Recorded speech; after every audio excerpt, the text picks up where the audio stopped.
ಸತತ 3 ಬಾರಿ ಗೆದ್ದು ಹ್ಯಾಟ್ರಿಕ್ ಸಾಧಿಸಿರುವ ಸುಬ್ಬಾರೆಡ್ಡಿ ಈ ಹಿಂದೆಯೂ ನಿಗಮ ಮಂಡಳಿ ಧಿಕ್ಕರಿಸಿದ್ದು, ಈಗಲೂ ಸರ್ಕಾರ ಘೋಷಣೆ ಮಾಡಿರುವ ಬೀಜ ನಿಗಮವನ್ನು ಸುಬ್ಬಾರೆಡ್ಡಿ ನಿರಾಕರಿಸಿದ್ದಾರೆ.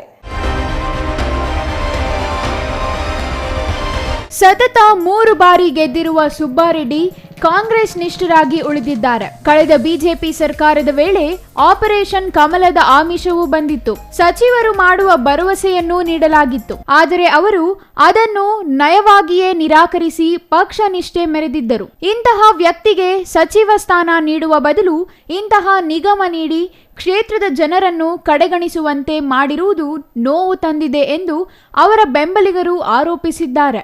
ಇವತ್ತು ರಾಜ್ಯ ಸರ್ಕಾರ ಏನು ನಿಗಮ ಮಂಡಳಿಗಳ ಪಟ್ಟಿಯನ್ನು ಬಿಡುಗಡೆ ಮಾಡಿದೆ. ಬಾಗೇಪಲ್ಲಿ ವಿಧಾನಸಭಾ ಕ್ಷೇತ್ರದ ಜನಪ್ರಿಯ ಶಾಸಕರಾದ ಸುಬ್ಬಾರೆಡ್ಡಿ ಅವರನ್ನ ರಾಜ್ಯ ಬೀಜ ನಿಗಮ ಮಂಡಳಿ ಅಧ್ಯಕ್ಷರನ್ನಾಗಿ ಆಯ್ಕೆ ಮಾಡಿರೋದಕ್ಕೆ ಕ್ಷೇತ್ರದ ಜನತೆಗೆ ತುಂಬ ನಿರಾಸೆ ಉಂಟಾಗಿದೆ. ಮೊನ್ನೆ ಆಪರೇಷನ್ ಕಮಲದಲ್ಲಿ ಅವರಿಗೆ ಒಂದು ದೊಡ್ಡ ಆಫರ್ ಕೂಡ ಕೊಟ್ಟಿತ್ತು ಹಿಂದಿನ ಸರ್ಕಾರ, ನಿಮ್ಮನ್ನು ಮಂತ್ರಿ ಮಾಡ್ತೀವಿ ಅಂತ. ಅವರು ಆ ಮಂತ್ರಿ ಇದನ್ನು ಕೂಡ ನಿರಾಕರಣೆ ಮಾಡಿ ಪಕ್ಷ ನಿಷ್ಠೆಯನ್ನು ಪ್ರದರ್ಶನ ಮಾಡಿರ್ತಕ್ಕಂಥ ಸುಬ್ಬಾರೆಡ್ಡಿ ಅಣ್ಣ ಅವರಿಗೆ ಮೊನ್ನೆ ಬಂದ ನಮ್ಮ ಕಾಂಗ್ರೆಸ್ ಸರ್ಕಾರದಲ್ಲಿ ಪ್ರಥಮ ಹಂತದಲ್ಲೇ ಒಂದು ಸಚಿವ ಸಂಪುಟದಲ್ಲಿ ಸ್ಥಾನ ಸಿಗುತ್ತೆ ಅಂತ ಜನ ನಂಬಿಕೆ ಇಟ್ಟಿದ್ರು. ಆದರೆ ಅದರಲ್ಲೂ ಕೂಡ ನಿರಾಸೆ ಮಾಡಿದ್ರು. ಮತ್ತೆ ಇವತ್ತು ಏನು ಈ ನಿಗಮ ಮಂಡಳಿಯ ಅಧ್ಯಕ್ಷ ಸ್ಥಾನದಲ್ಲಿ ಕೂಡ ಜನರಿಗೆ ಅನುಕೂಲ ಆಗದೇ ಇರತಕ್ಕಂಥ ಒಂದು ಬೀಜ ನಿಗಮವನ್ನು ಕೊಟ್ಟಿರೋದಕ್ಕೆ ಈ ಕ್ಷೇತ್ರದ ಜನತೆಗೆ ತುಂಬ ನಿರಾಸೆ ಉಂಟಾಗಿದೆ. ರಾಜ್ಯ ಸರ್ಕಾರ ಕೂಡಲೇ ಅವ್ರನ್ನ ಸಚಿವ ಸಂಪುಟದಲ್ಲಾದರೂ ತಗೋಬೇಕು, ಇಲ್ಲ ಅಂದರೆ ಜನರಿಗೆ ಅನುಕೂಲವಾಗ್ತಕ್ಕಂಥ ಒಳ್ಳೆ ನಿಗಮ ಮಂಡಳಿಯ ಅಧ್ಯಕ್ಷ ಸ್ಥಾನವನ್ನಾದರೂ ಕೊಡಬೇಕು. ಇಲ್ಲಾಂದರೆ ಕ್ಷೇತ್ರದ ಜನತೆ ಮುಂದಿನ ಲೋಕಸಭಾ ಚುನಾವಣೆಯಲ್ಲಿ ಪಕ್ಷಕ್ಕೆ ತುಂಬ ಹೊಡೆತ ಬೀಳುತ್ತೆ ಅನ್ನೋ ನಂಬಿಕೆ ಇದೆ. ಕೂಡಲೇ ಪಕ್ಷದ ವರಿಷ್ಠರು ಇದರ ಬಗ್ಗೆ ಗಮನ ಕೊಡಬೇಕು ಅಂತ ನಾನು ಈ ಸಂದರ್ಭದಲ್ಲಿ ಮನವಿ ಮಾಡ್ತಾ ಇದ್ದೀನಿ.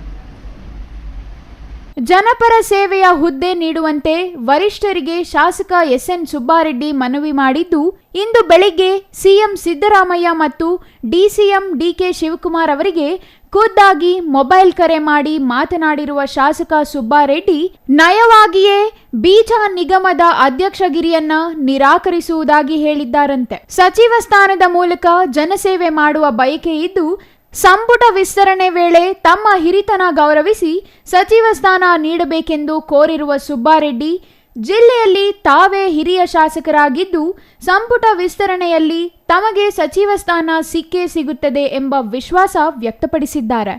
ನಾನು ನಿಗಮ ಮಂಡಳಿ ಕೇಳಿಲ್ಲ. ಸರ್ಕಾರ ರಚನೆ ಆದಾಗ ಒಂದು ಸಚಿವ ಸ್ಥಾನ ಕೊಡಿ, ಬಾಗೇಪಲ್ಲಿಗೆ ಇದುವರೆಗೂ ಸಚಿವ ಸ್ಥಾನ ಸಿಕ್ಕಿಲ್ಲ. ಒಂದು ಸಚಿವ ಸ್ಥಾನ ಕೊಟ್ಟರೆ ನನಗೆ ಕೆಲಸ ಮಾಡೋಕ್ಕೆ ಅನುಕೂಲ ಆಗುತ್ತೆ ಅಂತ ಕೇಳಿದ್ದು. ಆದರೆ ಕೆಲವು ಕಾರಣಾಂತರ ಕೊಡೋಕ್ಕಾಗಿಲ್ಲ. ಈಗ ಏಕಾಏಕಿ ನಾನು ಯಾವುದೂ ಕೇಳದೇ ಇದ್ದು ನಿಗಮ ಮಂಡಳಿ ಅನೌನ್ಸ್ ಮಾಡಿದ್ದಾರೆ. ಬೆಳಗ್ಗೆ CMಗೂ DCMಗೂ ಫೋನ್ ಮಾಡಿದೆ, ಸರ್ ನಾನು ಕೇಳಿಲ್ಲ, ತಾವು ಅನೌನ್ಸ್ ಮಾಡಿದ್ದ, ದಯವಿಟ್ಟು ನನಗೆ ಬೇಡ, ನನಗೆ ಯಾವತ್ತೂ ಈ ಅಲಂಕಾರಿಕ ಈ ಪ್ರೋಟೋಕಾಲ್ಗೋಸ್ಕರ ಹುದ್ದೆ ಕೊಡಬೇಡಿ, ನನಗೆ ಆ ಭಾಗದ ಜನರ ಅಭಿವೃದ್ಧಿಗೋಸ್ಕರ ಯಾವುದಾದ್ರೂ ಒಂದು ಖಾತೆ ಕೊಡಿ ಮುಂದಿನ ದಿವಸದಲ್ಲಿ, ಸದ್ಯಕ್ಕೆ ಇದು ಬೇಡ ಅಂತ ಕಟಾಖಂಡಿತವಾಗಿ ಹೇಳಿದ್ದೀನಿ.